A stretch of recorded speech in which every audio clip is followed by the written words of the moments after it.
What's going on, everybody? Everybody thinks that usually when you go out to the deer lease, it's all nothing but fun and games. You go out, you shoot things, you eat good food. But sometimes when you're out there, you just got to do a lot of work. And my friend Malcolm tagged along. He's been out there several times, but I actually put him to work this time. It's pretty fun, pretty exciting. These little things you can be doing, especially right before the beginning of deer season. We're out there during the opener of early teal season, and we tried our luck. You're going to see what happened. We tried a little hog hunting, but mostly it was a lot of work. We did a lot of work, knocked it out, and then had some fun. So tell me what you think. Stick around and...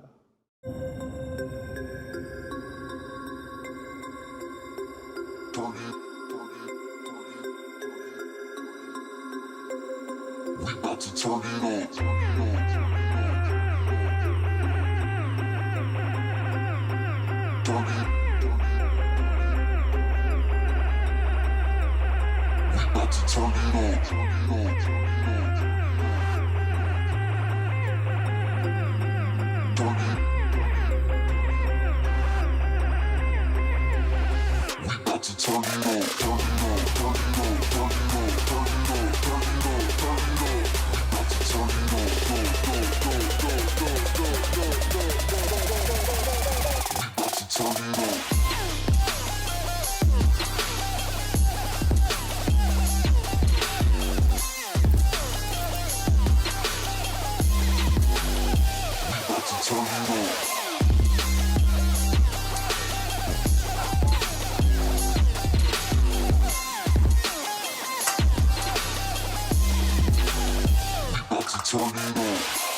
Hey guys, so we're back out here in Olney. So we're gonna be taking off our old kill lights. We had this Wild Game Innovations. It did all right, but it's not bright enough and it does always turn on. It's not too reliable for me. I've been using these other ones by Elusive Wildlife, the Sportsman motion activated. I've got one at my top feeder. I've got two for this one. My stand is over in that direction. So hopefully illuminate down here so when we get a couple hogs at night we're able to see them a little bit better. I'm probably gonna leave this one in place. I've already drilled holes into the side of the feeder and I didn't bring any goop or gunk or silicone or anything to cover those back up whenever I expose them. Don't want my corn getting all nasty and clogging up the feeder. So we'll see what we can do real quick and we'll put them in place.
Chainsaw wasn't cutting very well. Oops, milking.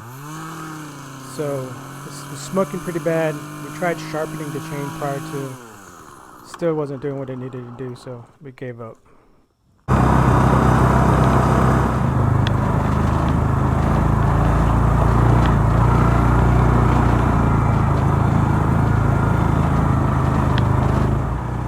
Well, we didn't do so good with the chainsaw, so we just used a hand axe.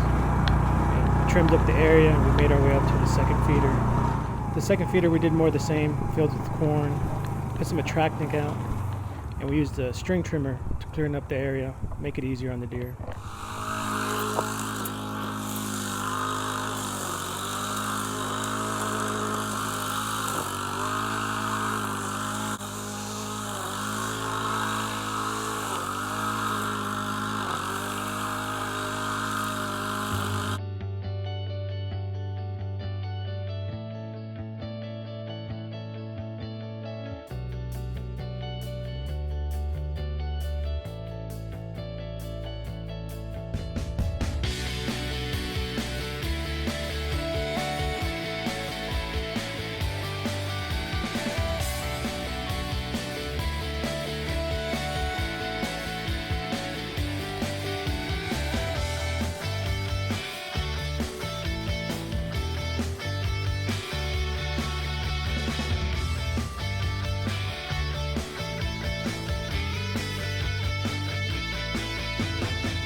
the stand with us. We're trying to knock down a big old hog today. We've been having one that's been coming between 8:15 and 9 o'clock, so we're hoping he slips up today so we can lay it down. This is Malcolm's third time out. We've had some equipment issues the last couple of times, and we've had, but we're gonna get one down this time. Everything's right. It's overcast. It's a little cloudy. It's cool. We got a north wind coming into us, so we're hoping that these hogs just come on in just to this back left side and slip up, and we will go knock one down this time. Hopefully we get one. Oh, you've been calling me bad luck, Malcolm. Kind of changed that today.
His lifeless body.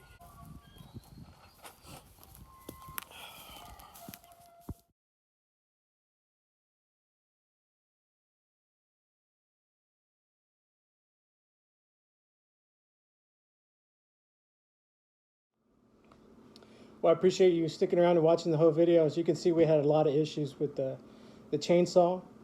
I tried sharpening it a couple times. Don't know much about the difference between the raker height and what you're supposed to do. I do understand you're able to file it down at least 5 or 6 times before you have to worry about the height of that tooth. So you're able to get a good cut as you're using the chainsaw. Obviously, we weren't getting very good trimmings coming out. The chainsaw was smoking pretty bad. I don't know if it was the problem with the mesquite. The mesquite was very, very dry, and it was very, very dense. The property owner, he sprays every 2 or 3 years. He has cattle out there, so he likes good pasture. I just ended up getting a hatchet and a hand axe and knocking a lot of that stuff up and cleaning it up. We went down towards the top oaks, and we used a string trimmer, and we trimmed up inside the pen. I've got a pen that's about 40 foot around, or 40-foot diameter. It's a 20-foot radius, so that gives you about 125, 126 diameter, circumference all the way around. I don't know. I think you're supposed to use pi r squared, or I don't quite remember any of that stuff. But we trimmed up with that string trimmer. This just helps the cameras not keep taking too many pictures of the grass swaying and whatnot. Then we put down some attractant. I use several different kinds of attractant.